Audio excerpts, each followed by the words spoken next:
आज आपण ले पक्षी या गावी आज आपण पदार्पण झालेलं आहे.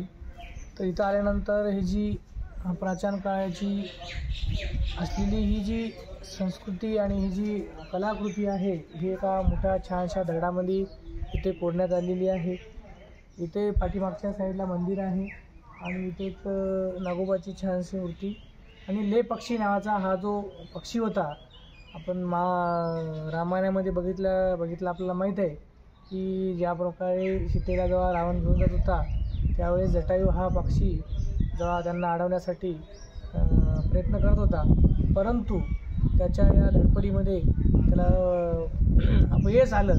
तर अशा वेळेस रावणाने त्यांचे दोन्ही पंख छाटण्यात आले आणि ले पक्षी नावाचा जटायू जो पक्षी आहे तो इथं थडपडत पडला.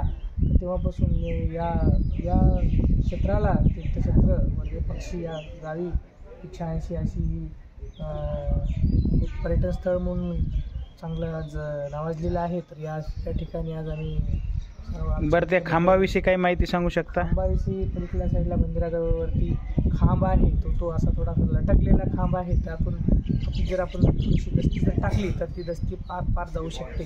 तर फक्त एकच खांब तसा आहे. तर 10% मला वाटते खांब फक्त थोडासा दुखलेला आहे, बाकी सगळं 90% खांब चांगला आहे. तर अशी ही छानशी ही पर्यटन स्थळ आहे. बरेच भाविक भक्त इथे येऊन जातात. अशी छानशी आमची ले पक्षी या गावची जी छोटीशी ट्रीप आहे ती छान झाली.